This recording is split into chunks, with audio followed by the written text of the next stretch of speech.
Meta Quest 3S has officially launched and I got a chance to go hands-on with it yesterday at Meta HQ near San Francisco. They've added things, they've removed things, and I've got to say it was very different to what I was expecting. I'll go through everything you need to know about Meta's new entry-level VR headset and hopefully help you decide if it's worth considering. First off, the Quest 3S is part of the Quest 3 family of products and the cheapest at just $299 for the 128GB version. So let's quickly go over the specs. First off, it features the same Snapdragon XR2 Gen 2 processor as the Quest 3 coupled with the same 8GB of RAM. And yes, you will be able to play all Quest 3 exclusives like Batman Arkham Shadow, and in fact you're getting the game for free with any Quest 3 or 3S headset. There's a link to both in the description, but don't click them just yet because I have a lot more info to share first. The thing that worried me the most after the recent leaks were the Fresnel lenses. Thankfully, while they are Fresnel, they're not the same ones used in the Quest 2. These are brand new ones re-engineered specifically for the 3S.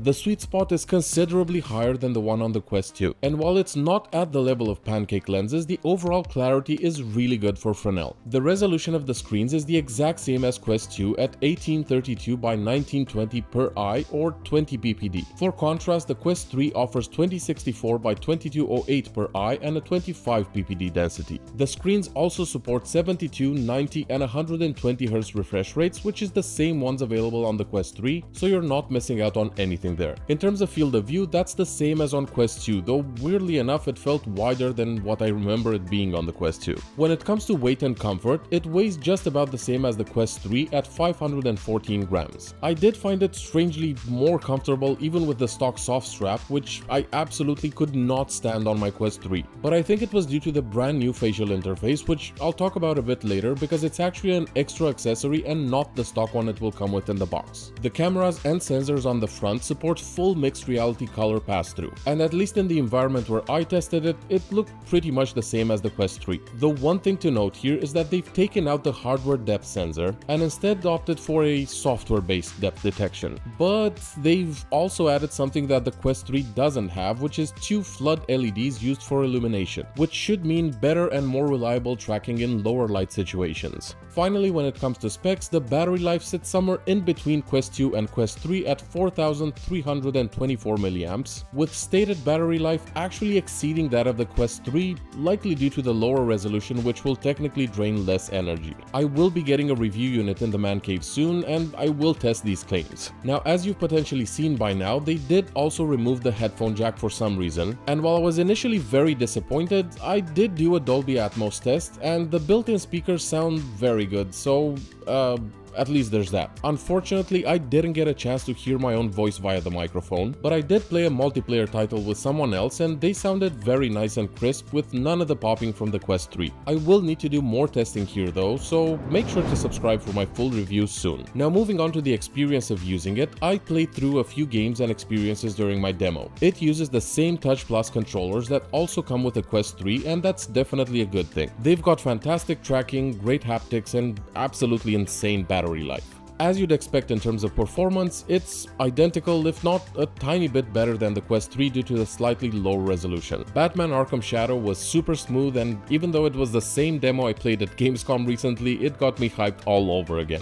And the fact that it's gonna come bundled in for free with this $299 headset is awesome, because it hopefully means a lot more people are gonna get a chance to play it. When it comes to accessories, most Quest 3 accessories will also work with the Quest 3S, with one notable exception, which is the facial interface. Earlier I mentioned how crazy comfortable I found the brand new breathable facial interface, which is exclusive to the 3S, but as an optional add-on accessory. The facial pad itself is silicone, meaning it's very soft, cushy and easy to clean, but the cool part is that the rest of the interface is made from this thin breathable mesh that blocks out light but keeps you way cooler than the standard plastic one. I found this design really good, and I wish they would come out with a similar one for the Quest 3. Talking about accessories, there will be a lot of new accessories coming out from both Meta themselves and other big names in the industry, and I'll be getting my hands on them very soon, so consider subscribing if you want to see those reviewed. Now the big question, is the Meta Quest 3S worth considering, or should you just save up and get a Quest 3 instead? Well, every time I got this question about the Quest 2 versus Quest 3, the answer was extremely simple: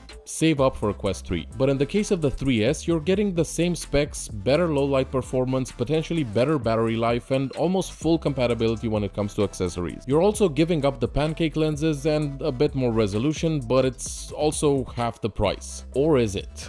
Here's where things get a bit complicated. So Meta will be discontinuing the Quest 2 and their lineup and pricing will be Quest 3S 128GB for $299, 3S 256GB for $399, and they're also discontinuing the 256GB Quest 3 and only selling the 512GB version for a permanently discounted price of $499. Honestly, as much as I thought I'd hate the Quest 3S and wouldn't be able to recommend it, it's genuinely an extremely compelling package. If you're in the market for a cheap headset that can play the same games at the same performance level as the Quest 3, then the Meta Quest 3S is truly a no-brainer, especially if you're just getting into VR or maybe upgrading from a Quest or Quest 2. Now for serious VR gamers, the Quest 3 is still the best headset that Meta makes, but I truly think the 3S is going to be a better option for 90% of casual users. If you're thinking of getting a Quest 3S, consider using the link below to support the channel and ask me anything in the comments below. In the meantime, maybe check out some of my other videos like